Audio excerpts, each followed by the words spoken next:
Abre tu Biblia en Hebreos, en el capítulo 13. El día de hoy estamos casi terminando el libro de Hebreos. Como que la hemos hecho un poquito de emoción en estas últimas semanas. La semana pasada los versos 1 al 6, hoy con la ayuda de Dios los versículos 7 al 15 del capítulo 13 y la otra semana estaremos del 16 hasta el verso 25, terminando la carta.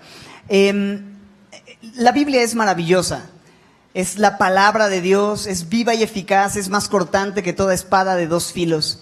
Y es maravilloso ver cómo la Biblia no me pide que yo haga ciertas cosas para que Dios me ame, sino que me habla del amor tan grande que Dios ha tenido por mí, independientemente de mis obras. Lo único que tengo que hacer es confiar en lo que Él ha hecho por mí. Eso es el mensaje de la Biblia. Lo menciono por aquellos que quizá por primera vez están en un lugar como este. No estamos aquí gente buena, gente que nos portamos súper bien. Si tú supieras la clase de personas que somos, no estarías tan tranquila en tu silla en este momento. En realidad, somos lo vil, lo menospreciado, somos pecadores, somos ratas inmundas. Pero tenemos un Dios bueno, tenemos un Dios fiel, misericordioso, que nos sostiene a pesar de nuestra incapacidad. Y justo de eso trata esta carta, de lo grande, de lo precioso, de lo supremo, de lo grandioso que es nuestro Dios, que es Jesucristo. Los primeros capítulos de la carta presentan quién es Él, superior a todo, a todos los ángeles, a los profetas, a los sacerdotes. Él es el único mediador entre Dios y los hombres, pero también la carta nos habla de lo que Él hace, lo que Él ha hecho por nosotros al entregar su vida, poniéndose a sí mismo como el sacrificio perfecto, ofrecido una sola vez y para siempre por nuestros pecados, y ese único y perfecto mediador entre Dios y los hombres. Él es Jesucristo. ¿Quién es Él? Lo que Él hace. Eso debe resultar en un impacto para nuestras vidas. Si Él es tan grande y si Él ha hecho una obra tan gloriosa, nuestras vidas tienen que vivirse a la luz de su grandeza y de su gloriosa obra. Si tenemos un Dios superior, debemos vivir un estilo de vida superior. Y eso es de lo que se tratan los últimos capítulos, la respuesta que tú y yo damos a ese gran amor, a ese gran Dios que es bueno con cada uno de nosotros. Instrucciones muy precisas, muy concretas, mandamientos muy claros son los que se presentan en los últimos capítulos de esta carta. De hecho, la semana pasada hablamos acerca del amor de hermanos, del amor fraternal, hablamos de la hospitalidad, hablamos del matrimonio también y algunos aspectos específicos del matrimonio, como la intimidad en el matrimonio, pero también hablamos acerca de tener contentamiento, ¿cierto? De no amar el dinero, sino amar a Dios y tener contentamiento con lo que Él nos da, sabiendo que Él tiene cuidado de nosotros, que Él no nos va a dejar, que Él no nos va a desamparar. Son instrucciones muy, muy prácticas, muy sencillas, y el capítulo realmente continúa también animándonos a meditar en algunos aspectos de la vida cristiana que Dios quiere que disfrutemos, que Dios quiere que tú y yo vivamos para nuestro crecimiento y para nuestra salud espiritual. El autor continúa en el verso 7, después de haber concluido este tema del contentamiento en el verso 6, y trae otra exhortación interesante en los versos 7 en adelante. Yo quiero leer los versos 7, el verso 8, después orar, aunque vamos a estudiar hasta el 15, pero leamos 7 y 8, oramos y empezamos a desglosar este pasaje. ¿Les parece bien? Vamos a orar. Bueno, vamos a leer primero. Acordaos de vuestros pastores, que os hablaron la palabra de Dios. Considerad cuál haya sido el resultado de su conducta e imitad su fe. Jesucristo es el mismo ayer y hoy y por los siglos. Dios, confiamos en esta verdad y queremos rogarte que tú hables a nuestros corazones, que tú abras los ojos de nuestro entendimiento para poder ver claramente qué es lo que tú quieres. Estos textos son inspirados por ti para nuestra bendición, para nuestra transformación, y hoy queremos poner mucha atención a lo que tienes que hablar. Eres supremo sobre todo y queremos vivir a la luz de tu supremacía y de tu gloria y de tu gracia, Señor. Transfórmanos, capacítanos, llénanos de ti, de tu palabra, de tu espíritu, para poder vivir la vida que tú esperas que vivamos, no para ganar tu amor, sino respondiendo con todo nuestro ser a ese precioso amor que tú nos has dado. En el nombre de Jesús, amén. El verso 7 tiene esta exhortación entonces diciendo: acordaos de vuestros pastores. Acuérdate cuál es el mejor taco al pastor que has comido. Y no es, obviamente no habla de eso. Acuérdense de sus pastores que les hablaron la palabra de Dios, consideren cuál haya sido el resultado de su conducta e imiten su fe. Es una instrucción, una exhortación muy clara y muy concreta, y debemos tener en cuenta el contexto. La iglesia primitiva fue una iglesia tremendamente perseguida, y el principal objetivo de persecución eran los pastores, porque ellos dirigían las iglesias, y si tú atacas a la cabeza al dirigente de una iglesia, pues entonces estás atacando a todos los cristianos, ¿no? De manera que muchos pastores fueron muertos, fueron encarcelados, fueron torturados y fueron incluso asesinados por causa del testimonio de Jesucristo. Creo que el autor tiene en mente eso para con los hebreos. Aquellos pastores que comenzaron la iglesia, que dice el texto, les hablaron la palabra de Dios y les invita a considerar el resultado de su conducta y les invita a imitar también la fe de estos hombres. Por supuesto, este texto creo tiene que ver con esos pastores que ellos tenían en ese tiempo, pero tiene una aplicación muy sencilla y muy directa para nosotros el día de hoy.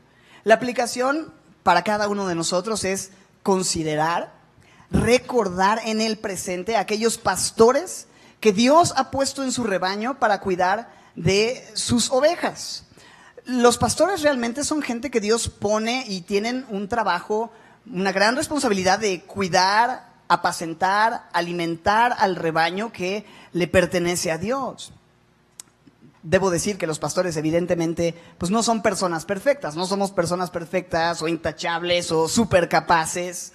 Somos personas que necesitamos desesperadamente cada segundo de nuestras vidas estar pegados a Dios, pegados a su palabra para saber cómo hacer el trabajo y ser fieles en la obra tan honrosa que Dios nos ha confiado. Pero sí, es una gran responsabilidad. Pastorear, dirigir, cuidar a la grey de Dios es una gran responsabilidad. Un gran privilegio, pero como dice un teólogo, un gran privilegio conlleva una gran responsabilidad. Él fue Spider-Man. Entonces, ok. 5 personas o 1000 personas en una iglesia son la oveja de Cristo, son las ovejas del Señor y son una gran responsabilidad. El trabajo de pastor se tiene que hacer con temor y con temblor todo el tiempo. Yo le ruego al Señor que me ayude a poder ser diligente y fiel, porque mis fuerzas no son suficientes para cargar una iglesia. O sea, imagínate al Raulito cargando la iglesia solo, ¿no? No, mano, no puedo ni conmigo, ¿no? Pero Dios me fortalece. Y no somos personas perfectas. Hay muchas fallas, cometemos muchos errores. Las cartas pastorales en su salutación comienzan diciendo gracia, misericordia y paz. A diferencia de las otras cartas a las iglesias, las cartas a jóvenes pastores añaden misericordia, porque los pastores necesitamos mucha misericordia. Muchas veces no sabemos cómo manejar situaciones, nos equivocamos, de repente somos parciales en algunas cosas, nos encontramos batallando con orgullo, nos encontramos batallando con autojusticia, con parcialidad, ya lo dije, y demás, ¿no? Hay muchas cosas. Por eso necesitamos oración. Dice el texto, acuérdense de sus pastores. ¿Sabes cómo puedes acordarte de mí? ¿Cómo puedes acordarte de los pastores que Dios ha levantado? No solo aquí, sino con los niños, con los adolescentes, en las distintas semillas de mostaza y en las iglesias que hay alrededor, porque la obra de Dios no se limita solamente a semilla de mostaza, ¿cierto? La obra de Dios es mucho más extensa que eso. Si la obra de Dios se limitara solo a semilla de mostaza, como decía un amigo, no, joven, no nos damos abasto. Hay mucho terreno, hay mucho lugar en donde trabajar, ¿no? Y honrar a Dios. Pero lo que quiero decir es, necesitamos que te acuerdes de nosotros en oración. Ya les dimos una postal que dice, acordémonos de los presos y peticiones por los presos. La otra semana les daremos una de los pastores y las iglesias para que también estemos orando, porque necesitamos de igual manera oración. Entonces, ora por mí, mañana por ti. No. Entonces, Proverbios 15:2. Si tú alguna vez te has acercado y me has dicho, estoy orando por ti, lo que te digo es, gracias, lo necesito tremendamente. De verdad, creo que no puedo hacer nada separado de Dios. Entonces, acuérdense de los pastores, incluso de aquellos pastores que te formaron en quizá tu iglesia anterior o tus iglesias anteriores, de las 5 iglesias de las que te corrieron, no importa, nada, no es cierto. No. Yo sé que Dios a veces te va llevando en cambio de ciudad, circunstancias, yo sé que a veces es distinto, pero acuérdate de aquellos que te hablaron la palabra de Dios, no los olvides. es interesante porque el verso 7 también revela cuál es el trabajo de un pastor. ¿Qué dice en el verso 7? Los pastores que les hablaron la palabra de Dios. El trabajo de un pastor principalmente, fundamentalmente, tiene que ver con hablar la palabra de Dios. Y es que, ¿qué más puede transformar la vida de las personas? ¿Qué otra cosa puede restaurar el corazón de aquellos que llegan rotos? ¿Qué otra cosa puede alimentar el alma hambrienta y sedienta? ¿Qué otra cosa puede hacer que los jóvenes mantengan su camino limpio? La palabra de Dios, solo la palabra de Dios. Un pastor no está puesto en la función, ojo, no posición, en la función que tiene. No para compartir sus opiniones personales, sus puntos de vista sobre X temas. Mi opinión puede variar, puede ser distinta a tu opinión. Tú puedes tener una opinión, tú puedes tener una opinión, tú puedes tener una opinión. Ella puede tener una opinión. Cada quien puede tener su opinión. Por eso los pastores no debemos confiar en opiniones personales, porque eso cambia. Y puede ayudar, o no tanto a veces. Pero lo que seguro es firme, es absoluto, no está sujeto a la opinión de nadie, sino es verdad eternamente, es la bendita palabra de Dios en la cual estamos fundamentados como iglesia. Yo le doy tantas gracias a Dios porque nos ha mostrado depender de la palabra. Tiene 8 años que comenzamos esta semilla y desde el primer miércoles, cuando mi pastor me envió y me dijo, quiero que empieces pues un estudio bíblico, una misión, y yo así, Pues, ¿qué hago? ¿Pero por dónde empiezo? pues con la Biblia. ¿Pero por dónde? Pues tú ora y ve, ¿no? Y desde el primer miércoles abrimos la Biblia y decidimos estudiar el Evangelio según Pablo, dicen algunos, que es la carta de Romanos. Y a través del estudio sistemático, verso a verso, Dios empezó a edificar, transformar vidas, a hacer una obra impresionante que ha sobrepasado completamente nuestras expectativas. Por aquí hay una preciosa familia todavía con nosotros que nos prestó ese primer departamento, que fue testigo de esos primeros estudios bíblicos, donde la gente llegaba así como de chismosos, curiosos a ver qué onda, ¿no? El niño predicador, vamos a verlo, no. En vivo. No, nada que ver. Y de repente llegaban y escuchaban la palabra y yo pues ni sabía predicar, pero pues les leía el texto con un chorro de ganas y un chorro de pasión y está bien chido, ¿no? Sí, amén, oramos y ya, esa era la reunión. O sea, no explicaba mucho, pero Dios empezó a hacer una obra increíble. Y yo he sido testigo en primera fila de cómo solo la palabra, la bendita palabra de Dios, tiene poder para sobreedificar nuestras vidas, nuestras familias, nuestros matrimonios, nuestra iglesia. Y por eso estamos tan aferrados a la verdad de la palabra de Dios. Yo le doy tantas gracias a Dios porque de cada cierto tiempo recibo mensajes de personas que me dicen, gracias a Dios que estudiamos la Biblia en Semilla. Gracias a Dios porque nos dejó este precioso estilo y legado. Y por favor, pastor, no se vaya a ir por las tortas, ¿no? No voy a predicar otra cosa. Estamos seguros en la Biblia, estamos seguros. Es el lugar más seguro. Una iglesia sana es una iglesia que está alimentada con la palabra de Dios. Y la iglesia está sostenida en su palabra. No está sostenida en un hombre, en un pastor, sino en la palabra de Dios. Pero me encanta que el verso 7 no solo habla de el trabajo de un pastor en relación con enseñar la Biblia, sino también sigue diciendo, consideren cuál haya sido el resultado de su conducta e imitad su fe. Por supuesto, se espera que aquellas personas que están en el liderazgo espiritual, no solo en la iglesia, sino en casa, en cualquier lugar, aquellos que estamos pastoreando de una o de otra forma alrededor de nosotros, podamos ser personas congruentes con nuestro llamado, congruentes con la fe que profesamos. Se espera que la gente que te sigue pueda imitar tu fe, tu conducta. En primera de Pedro 5, en los primeros versos, 5, 1 al 4, Pedro escribe diciendo, ruego a los ancianos que están entre ustedes. Esto de anciano no es referencia solamente a una persona mayor de edad, sino a un pastor. Es otra palabra para referirse a la gente que cuida el carácter y la madurez espiritual que se requiere en alguien que cuida la grey de Dios. Dice, ruego a los ancianos, dice Pedro, yo anciano con ellos, verso 2, apacienten la grey, ¿de quién? ¿La grey del pastor? No, sino de Dios, que está entre ustedes, cuidando de ella. no por fuerza, sino voluntariamente, no por ganancia deshonesta, sino con ánimo pronto, no como teniendo señorío sobre los que están a vuestro cuidado, sino siendo, ¿qué dice? Ejemplos de la grey. Y cuando aparezca el príncipe de los pastores, vosotros recibiréis la corona incorruptible de gloria.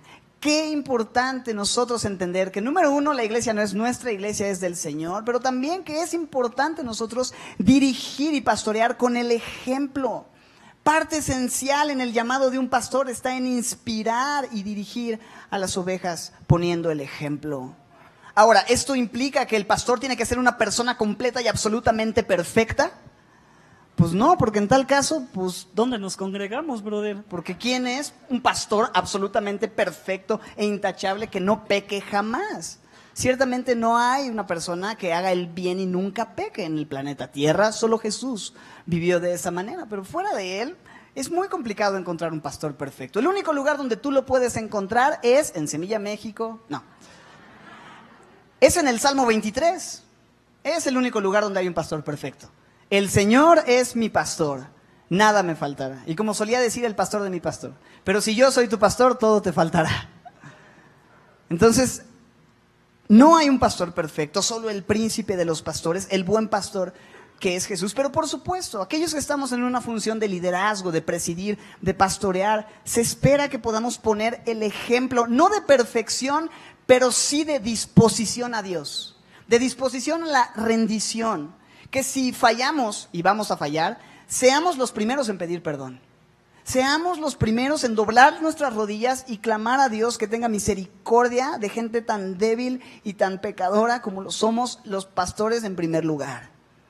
Hemos hecho un estereotipo de los pastores tan equivocado, tan distinto y que ha hecho tanto daño a la iglesia. Los pastores no son gente perfecta, son los peores pecadores a quienes Dios ha llamado para tener cerca, porque sabe que si no están ahí pastoreando y dedicados a la iglesia, van a estar quién sabe dónde haciendo quién sabe qué cosas. Yo entiendo eso en mi vida. Dios me ha puesto aquí porque no tengo otro lugar a donde ir. Yo no estaría aquí el día de hoy si no fuera porque Dios me dio esa función. Soy vil, soy bajo en todos los sentidos. Pero tengo un gran Dios, que es bueno siempre, que ha tenido misericordia. Y es importante guardarnos como líderes, en general, como pastores, de no mostrar una excesiva confianza en nuestra justicia pastoral, ¿no? Porque muchas veces los pastores, los líderes que se venden a sí mismos como personas perfectas, intachables y morales, son las personas más llenas de orgullo y con un tremendo problema en el corazón. Qué bueno es que aprendamos a mostrar vulnerabilidad. Claro, temor de Dios, devoción a Dios, pero también una vida de arrepentimiento, una vida de quebranto, una vida de disposición a la rendición a nuestro Señor. Creo que cuando un rebaño ve a un pastor vulnerable, cuando una iglesia ve a su pastor quebrantado, dependiendo de Dios, en una vida de arrepentimiento, ¿sabes? Es mucho más fácil poderlo seguir, porque no estás poniendo un estándar inalcanzable de perfección, sino un ejemplo de la gracia de Dios que puede levantar a los pecadores una y otra vez y puede usarlos para su gloria. Somos trofeos de la gracia de Dios, nada más, no otra cosa. Dios es bueno, no depende de lo que nosotros hagamos. Y yo le doy gracias a Dios porque yo tengo un pastor. No solamente hablo a ustedes el día de hoy como un pastor, sino como una oveja. Soy una oveja. Y tengo un pastor y yo le doy gracias a Dios porque creo que mi pastor busca al Señor, ama al Señor. Lo he visto reconocer sus fallas, lo he visto reconocer su necesidad, su pecado. Pero la Biblia me dice que me acuerde de él e imite su conducta y su fe. El verso 8 continúa con algo muy bello. Es uno de los versículos quizá más famosos de la Biblia, que seguramente hasta memorizado tienes. Hebreos 13:8 dice: Jesucristo es el mismo ayer y hoy y por los siglos. Si lo conectamos con el verso anterior, quizá el autor tiene en mente esta idea de que, bueno, algunos pastores pues ya no están, aquellos que les hablaron la palabra de Dios pues quizá ya han muerto, hay alguna razón por la que ellos no están el día de hoy, pero debes saber que Jesucristo aún está aquí. Él es el mismo ayer y hoy y por los siglos. Y claro, a veces es doloroso que aquellos que te hablaron la palabra, aquellos que te pastorearon inicialmente, de repente ya no están. Pero debes saber que Dios sigue ahí. Quizá ellos no están, pero Dios está ahí. Jesucristo no cambia. El mismo ayer, hoy y por los siglos. Muchos de nosotros, quizá por muchos años, pusimos nuestra confianza en un hombre, en un pastor. Y de repente esa persona se va, cae, lo mueven y sentimos que nuestra fe ya no está muy estable. Un hombre llamado Warren Wiersbe es un pastor en Estados Unidos, tiene un libro, tiene muchos libros, un comentario increíble de la palabra completo, verso a verso, expositivo, precioso. Él un tiempo estuvo pastoreando una iglesia, anunció que iba a dejar de pastorear ese lugar, quizás se iba a mover de ciudad. Y cuando anunció que se iba, una persona se le acercó y le dijo: pastor, no sé cómo le voy a hacer sin usted. Dependo tanto de usted para mi crecimiento espiritual. Y le contestó el pastor Warren Wiersbe: pues entre más rápido me vaya, mejor, porque más rápido vas a depender de Dios, ¿no? Y creo que es así. No debemos edificar nuestras vidas sobre ningún siervo, sino solamente sobre Jesucristo. No debemos edificar nuestras vidas sobre los siervos de Dios, sino sobre el Dios de los siervos, sobre Jesucristo. Él es el único que va a estar ahí. Él es el que puede hacer una obra completa en nosotros. Los hombres no pueden producir nada en nuestras vidas. Dios puede hacer los cambios permanentes. Porque Él, dice el texto, es el mismo ayer y hoy y por los siglos. Y esto es una gloriosa declaración de la inmutabilidad de Cristo. El mismo ayer, hoy y por los siglos. Los hombres cambiamos, y no para bien, muchas veces. O sea, cambian nuestros gustos, somos volubles. Un tiempo de nuestras vidas estamos dedicados a una cosa, al siguiente día ya no nos gustó eso y ahora estamos dedicados a otra cosa. Y si tú te pones a ver en tu propia vida, ¿qué estabas haciendo hace 5 años? ¿Cómo eras? ¿Qué estabas haciendo? ¿Cómo te vestías? ¿Cómo pensabas? ¿Cómo caminabas? ¿Han cambiado las cosas en los últimos 5 años en tu vida? ¿Has cambiado en algún aspecto en los últimos 5 años? Por más que te dicen cuando te ven llegar a una reunión, estás igualito. Todos sabemos que no es cierto. Hay algo que ha cambiado en nosotros. Pero es increíble también voltear atrás y ver que en ese tiempo que nosotros hemos estado cambiando progresivamente o abruptamente, o el cambio como haya sido en tu vida, pero has cambiado, Cristo no ha cambiado. Él ha estado ahí y sigue ahí y va a seguir ahí y va a ser exactamente igual. Él ha sido amoroso, es amoroso y seguirá siendo amoroso contigo. Él ha sido paciente, es paciente y seguirá siendo paciente contigo. Él te ha perdonado, te perdona y te seguirá perdonando. Él ha restaurado cosas, está restaurando cosas y seguirá restaurándote hasta llevarte a la estatura del varón perfecto, de la plenitud de Cristo, hasta ser hecho a su imagen y a su semejanza. Puedes descansar en esto, puedes confiar en esto. Hay gente que se ha dado por vencida contigo. Cambian su manera de pensar respecto a ti, porque tú has cambiado también. Pero Dios nunca va a cambiar su forma de pensar respecto a ti, porque Él es el mismo ayer y hoy y por los siglos. Y si Él es el mismo, ¿sabes algo? También su palabra es la misma. Y por eso el autor en el verso 9 continúa diciendo: no se dejen llevar por doctrinas diversas y extrañas, porque buena cosa es afirmar el corazón con la gracia, no con viandas, que nunca aprovecharon a los que se han ocupado de ellas. El autor está advirtiendo a los cristianos: tengan cuidado de no dejarse llevar por doctrinas diversas, por doctrinas extrañas. Jesús es el mismo ayer, hoy y por los siglos, y si Él no cambia, la doctrina tampoco cambia. Tú piensas que la gracia es algo nuevo, pero no es algo nuevo. Desde Génesis vemos la gracia de Dios en la vida de Adán y Eva. Lo vemos con Noé, lo vemos con Enoc, lo vemos con Abraham, lo vemos con Moisés. Vemos la gracia una y otra vez. Si no hubiera gracia, no habría Génesis 3. No habría Génesis 4. Dios extiende su gracia, pero hay doctrinas diversas. Y la gente está buscando algo nuevo, una nueva revelación, una nueva doctrina, una nueva moda. Cuando tú y yo venimos a la palabra de Dios, no estamos buscando una nueva verdad. En Semilla no buscamos una nueva revelación. Si yo buscara algo así, estaría en un error y te rogaría que por favor buscaras otra iglesia porque ya me perdí. No hay nada nuevo. Si es nuevo, no es bíblico. Y si es bíblico, no va a ser nuevo. Claro, hay nuevos estilos para presentar la verdad. Pero aunque hay nuevos estilos, es la misma verdad la que se presenta de otra manera. Porque el tiempo cambia y las formas cambian. Cambia cómo nos vestimos, cambia cómo hablamos, cambia el estilo de la música, cambia el lenguaje que utilizamos. Por eso hay Reina Valera 1909 y luego 1960 y luego actualizada y luego nueva versión internacional. Pero el contenido del mensaje al final es el mismo. Nuevas formas, pero no un nuevo fondo.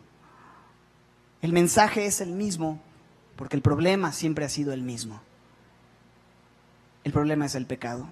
Y la solución que Dios ha dado desde el principio es su gracia. Es ser reconciliados con Dios por medio de la persona y la obra de Cristo. Entonces, cuidado con las nuevas doctrinas, con una nueva revelación, con una nueva moda. Mucha gente se va de Semilla porque Siempre es lo mismo. Me siento como siempre en domingo con Raúl Garduño.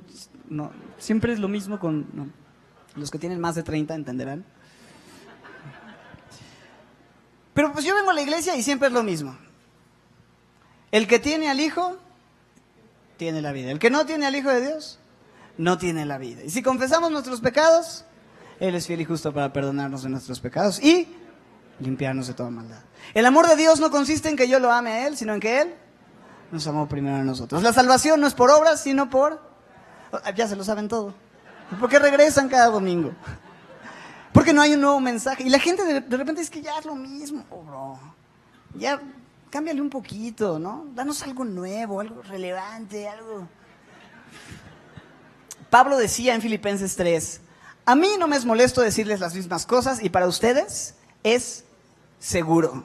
Y si para Pablo era seguro, pues yo estoy más que seguro que para mí va a ser más seguro. Yo necesito aferrarme a esto y tener cuidado de no desviarme. Entonces, si tú estás así como que, híjole, pues es que ya no me llegan las prédicas, como que les falta algo, ¿no? El problema está en la palabra, en el mensaje. El mensaje es poderoso, el mensaje es real, el mensaje tu alma lo necesita no cada domingo, cada minuto de tu vida. Pero si hay un problema cuando escuchamos el evangelio y somos apáticos a él, ¿el problema dónde está?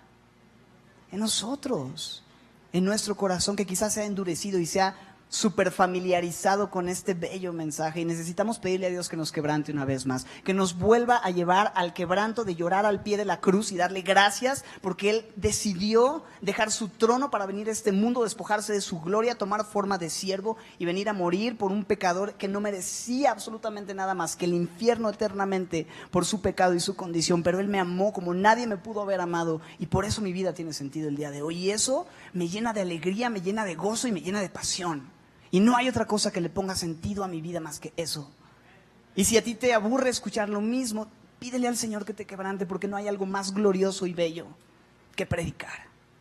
Es lo que necesitamos, regresar a la verdad, regresar a las sendas antiguas, no dejarnos llevar por vientos de doctrinas y nuevas modas, ir a lo seguro, al ancla firme de la palabra de Dios. Toda la escritura es inspirada por Él y útil para enseñar, para redarguir, para corregir, para instruir en justicia, a fin de que cada uno de nosotros, hombres y mujeres de Dios, estemos plenamente capacitados para cumplir con la obra que Dios tiene para nosotros. En cualquier lugar donde Dios nos lleve, la única forma en la que vamos a poder cumplir esa obra es asidos de la palabra de vida, aferrados a la verdad de la palabra de Dios. No nos dejemos chamaquear.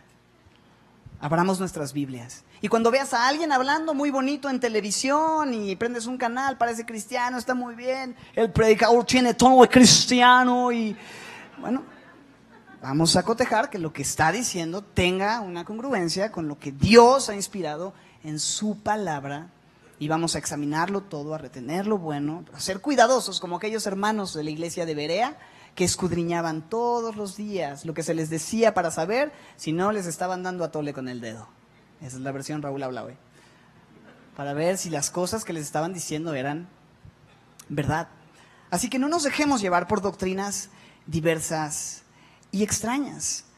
Al parecer, por el contexto, lo que tiene en mente el autor respecto a estas doctrinas diversas y extrañas tiene que ver con gente que estaba enseñando que tienes que cumplir ciertos ritos, particularmente en el ámbito alimenticio, para estar bien con Dios. ¿Cómo lo sé? Porque el verso 9, el autor advierte y dice: cuidado de las doctrinas diversas, buena cosa es afirmar el corazón con la gracia. Ahorita voy para allá. No con viandas, que nunca aprovecharon a los que se han ocupado de ellas. Probablemente el autor tiene en mente reglas de la religión judía que quizá tenían que ver con la comida, ciertos sacrificios, ciertas ofrendas de comida que se ofrecían pensando que de esa forma podías estar en una correcta o mejor relación con Dios. Entonces, cuando los cristianos confían en Jesús, de repente empiezan a ser atacados y presionados. A ver, sí, o sea, tú dices que tienes tu relación con Dios, pero ¿es kosher lo que estás comiendo? ¿Tus tacos al pastor son kosher? Obvio no. Si sabes que tienes que cumplir con estas reglas y si no lo haces no puedes estar bien con Dios en lo que comes o en lo que no comes. Entonces los hebreos estaban siendo presionados a cumplir cosas que solamente eran, como ya lo hemos visto, sombra de lo que había de venir. Todos los ritos, todas las tradiciones simplemente apuntan a Cristo. Y cuando viene Cristo ya no es necesario quedarme con las sombras porque tengo el cuerpo.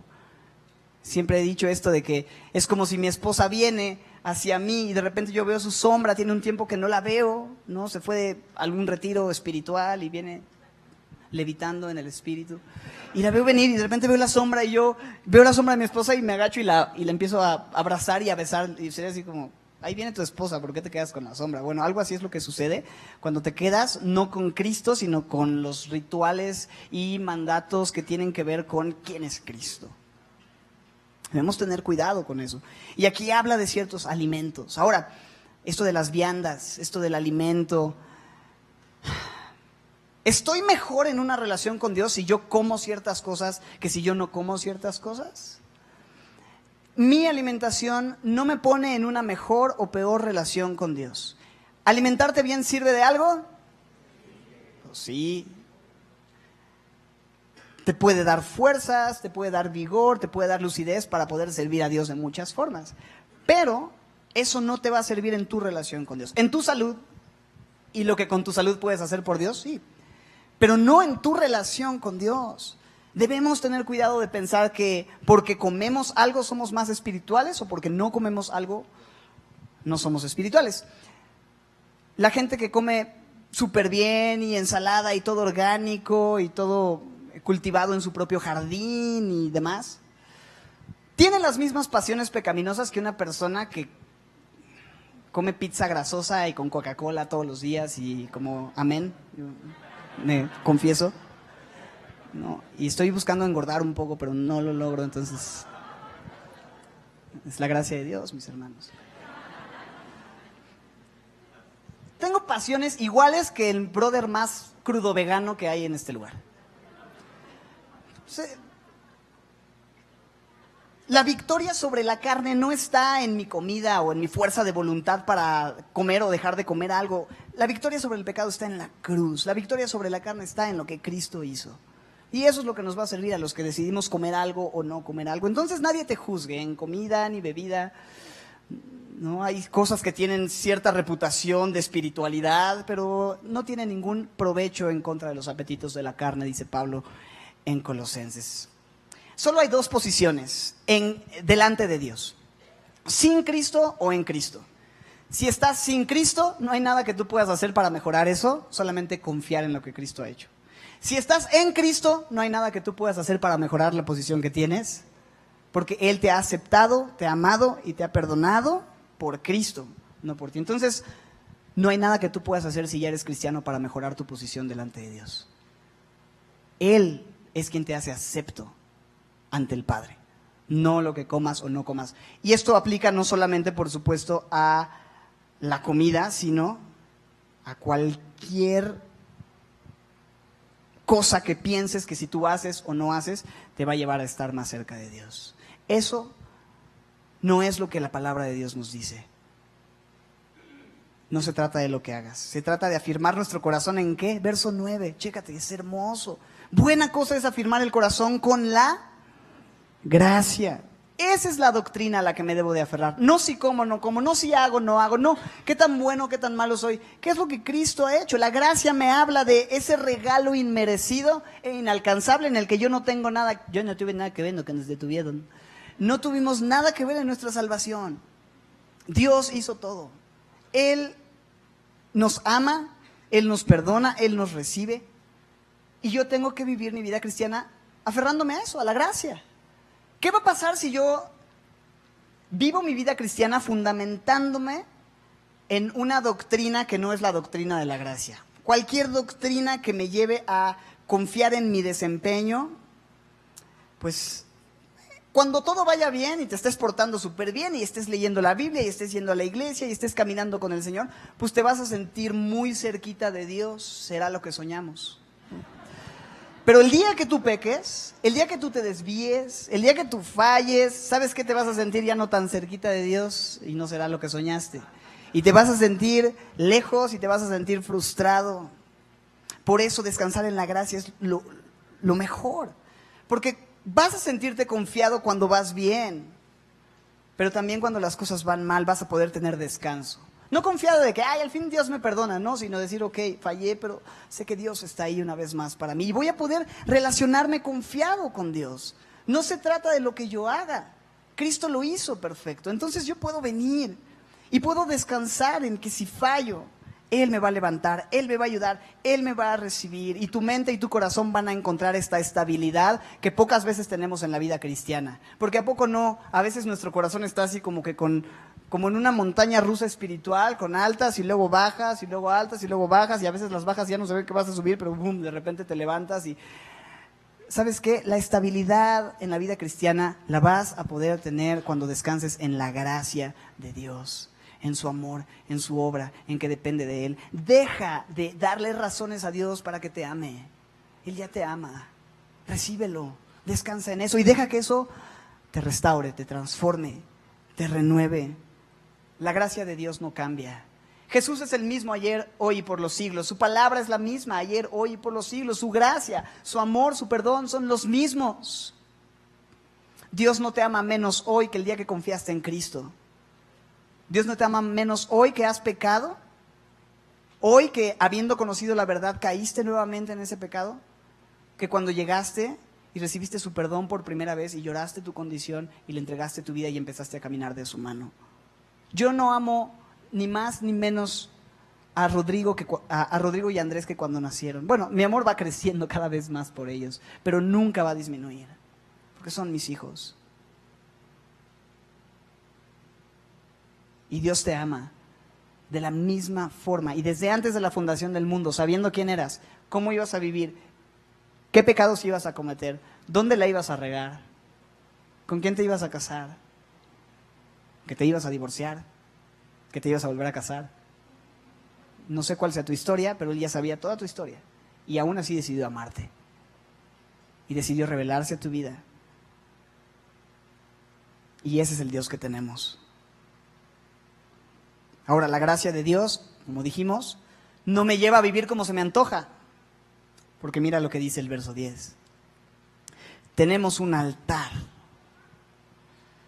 O sea, la gracia de Dios me lleva a vivir en el pecado. Total, ya Dios me perdonó, voy a hacer lo que yo quiera. ¿Sabes a qué me lleva? A adorar a Dios. ¿Para qué es un altar? ¿Qué se hace en un altar? En un altar se ofrece un sacrificio, se ofrece una ofrenda, se adora. Y dice aquí, tenemos un altar. Y me encanta lo que añade el autor. Del cual no tienen derecho de comer los que sirven al tabernáculo. La gente que sigue confiando en sus propios recursos, que siguen ofreciendo sacrificios animales para estar en una correcta relación con Dios, dice el autor, porque en ese tiempo sucedía, ellos no tienen derecho a adorar a Dios y agradar a Dios con su sacrificio en ese altar. Nosotros tenemos un altar. ¿Y cuál es el altar que nos permite adorar a Dios correctamente? ¿Cuál es ese altar? Cristo. Cristo, por supuesto, nuestro cuerpo es el medio por el que podemos presentar el sacrificio, pero el altar por medio del cual el sacrificio que presentamos es acepto es la obra completa de Cristo. Ese es nuestro altar. Ese es nuestro altar. Por eso dice el verso 15, me salté unos versos nada más para mencionar lo siguiente. Ofrezcamos siempre a Dios por medio de Él, por medio de Cristo, sacrificio, ¿qué dice? De alabanza, fruto de labios que confiesan su nombre. Tú y yo podemos adorar a Dios, bendecir a Dios, relacionarnos con Dios, porque Cristo nos permite hacerlo por su sacrificio. El altar que tenemos es Él. Y mire lo que sigue diciendo en el verso 11 y 12, es muy interesante. Porque los cuerpos de aquellos animales cuya sangre, a causa del pecado, es introducida en el santuario por el sumo sacerdote, son quemados fuera del campamento. Por lo cual también Jesús, para santificar al pueblo mediante su propia sangre, padeció fuera de la puerta. Este verso 11 me habla de ese día de Yom Kippur, de ese día de la expiación, en donde una vez al año el sumo sacerdote presentaba estos animales cuya sangre era rociada en el propiciatorio a causa del pecado del pueblo, para cubrir el pecado del pueblo. Y se hacía en el santuario, en el lugar santísimo, lo hacía el sumo sacerdote, pero el resto de ese animal que había sido sacrificado, ¿se lo comían? No, había otros sacrificios que se ofrecían, los cuales sí se podía comer el resto del sacrificio, y a veces se lo quedaba una parte del sacerdote y otra parte de la familia y demás, pero el sacrificio de Yom Kippur no se podía comer.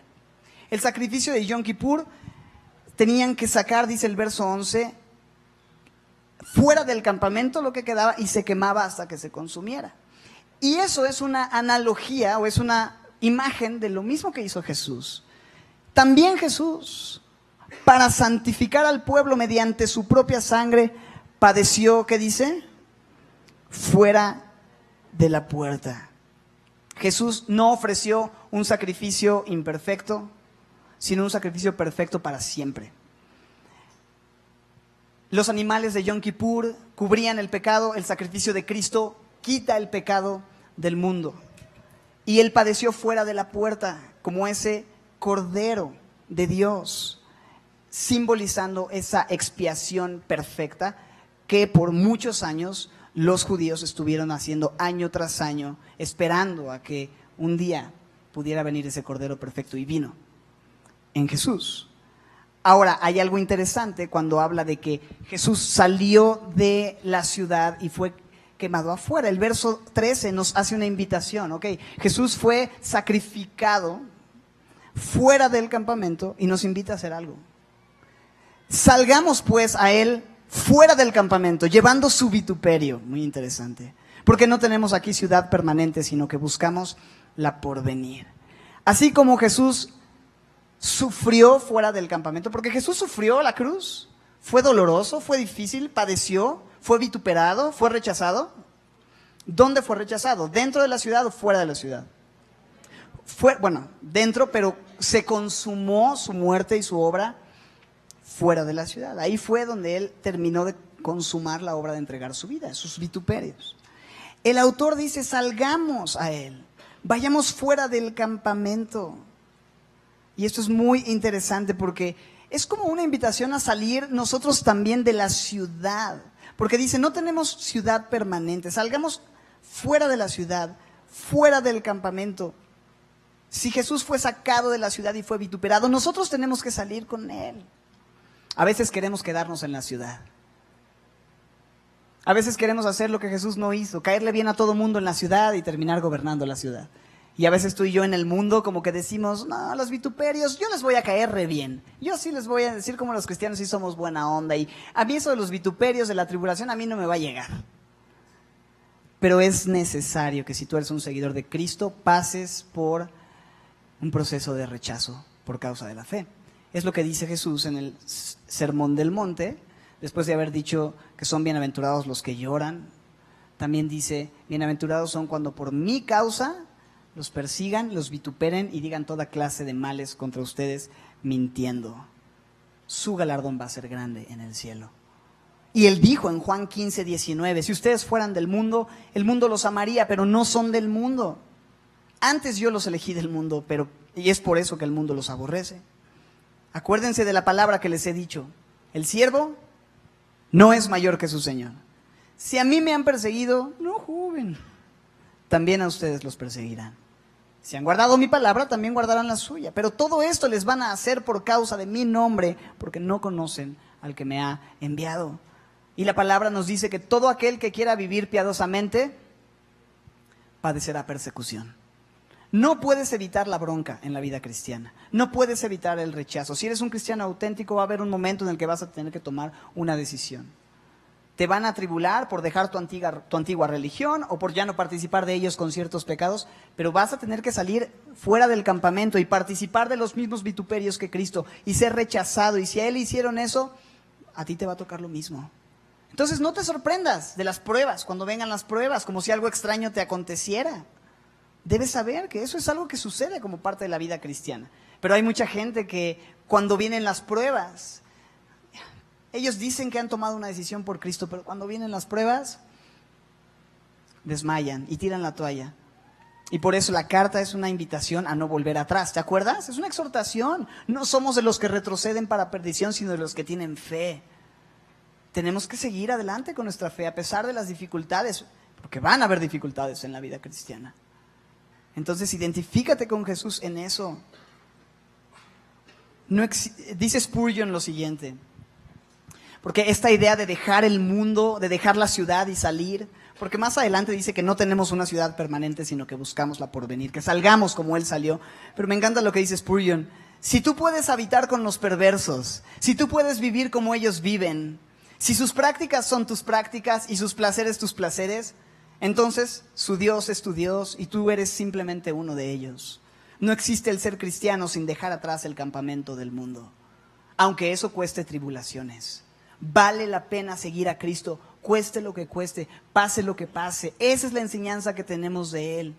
Y ese es el testimonio que vemos en los mismos pastores que fueron asesinados por causa del evangelio, en misioneros que han ido a dar su vida. Eso nos inspira, eso nos hace saber. Estamos en una cultura tan cómoda en donde ser cristiano significa ir los domingos a la iglesia y si acaso compartirle a 1 o 2 personas en el año. Eso pensamos, pero necesitamos ser retados a salir de nuestra zona de confort, a ir más allá, a vivir vidas apasionadas por Él, a hacer algo por la expansión del reino, a servirle, no porque Dios nos necesite, pero porque esa es la única vida que vale la pena, vivir a la luz de nuestra ciudad permanente. Este mundo es temporal y todo lo que ves y todo por lo que trabajas en este mundo se va a terminar quemando un día, pero lo que no se ve, eso es eterno, y nuestra ciudadanía está en los cielos, de donde esperamos también a nuestro Salvador. Y buscamos la ciudad por venir, es lo que dice en el versículo 14. Buscamos la ciudad eterna. ¿Cómo estás viviendo tu vida? ¿Identificándote con los vituperios de Cristo? ¿Adorando a Dios por medio de los méritos de Cristo y no los tuyos propios? ¿Confiando en que Él es el mismo ayer, hoy y por los siglos? ¿Considerando el testimonio de aquellos hombres, mujeres de fe que nos precedieron, que dejaron un legado para que nosotros... ¿Sabes lo que ha costado que tú y yo tengamos esta Biblia en nuestras manos el día de hoy en este país?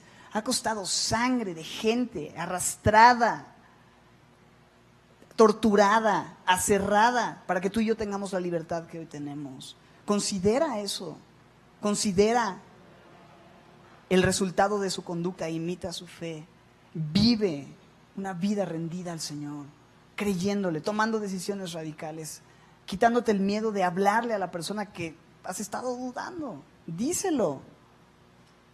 Habla, abre tus labios, honra a Dios. Quiero concluir con el verso 15 y no lo voy a estudiar porque la próxima semana vamos a tomar el pasaje desde ahí para cerrar la carta. Simplemente lo leo y prácticamente hacemos lo que dice el verso, oramos y adoramos. Así que, porque Él es el mismo ayer, hoy y por los siglos, porque descansamos en su gracia, porque no hay ningún otro sacrificio que ofrecer, porque Él ofreció el sacrificio perfecto. Ofrezcamos, ¿cuándo? Siempre, no solo los domingos, siempre a Dios, por medio de Él, sacrificio de alabanza, es decir, fruto de labios que confiesan su nombre. La respuesta a la gracia que Dios nos ha derramado es adorarle. Con nuestros labios decir, tú eres mi rey, tú eres mi Dios. Cántalo, decláralo. Si vas a declarar algo, declara que Él es tu Dios, que Él es tu rey. Y no porque lo declares eso va a ser verdad, pero va a mostrar si es verdad en tu vida. Y no solo lo digas de labios, vívelo. Que toda tu vida cante, que toda tu vida confiese, que tus acciones, decimos, ¿no? Que muchas veces nuestras acciones hablan más que 1000 palabras. Y eso es lo que tenemos que hacer, cantar con toda nuestra vida que Él es nuestro Rey, estar dispuestos a hacer lo que Él nos pide hacer, invertir nuestra vida en lo que es eterno y no en lo que perece, no en lo temporal. ¿Por qué no te pones de pie y terminamos orando? Ciertamente, Señor, hemos de experimentar el rechazo, el vituperio, dificultades, quizá no como otros hermanos en la historia o en otros países, pero en cierta medida seguirte siempre va a tener un costo. Y tú nos estás llamando hoy a salir del mundo, cueste lo que cueste, identificarnos contigo. Pero también, Señor, nos llamas a ver la vida de aquellos que nos precedieron, el precio que se pagó, y que vivamos a la luz de esa fe, a la luz de esos testimonios. Tenemos una gran nube de testigos en derredor de nosotros, Señor, y queremos imitar esa fe, y queremos caminar hacia adelante, y queremos honrarte, y queremos avanzar, Señor.